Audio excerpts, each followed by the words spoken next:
Бургас.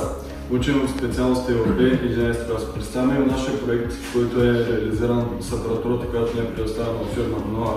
В схемата сме използвали дефект топова защита, еднофазен, термично реле, звънец и реле.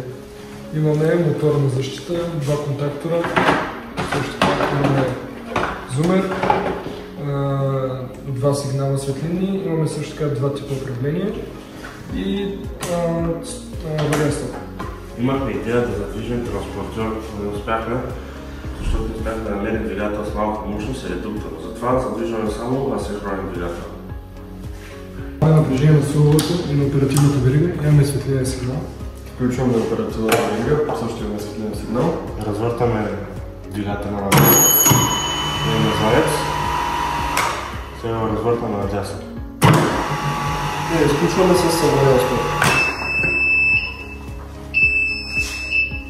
И зумера почва да пищи. Благодарим за възможността, която ни дадохте и очакваме новите предизвикателства.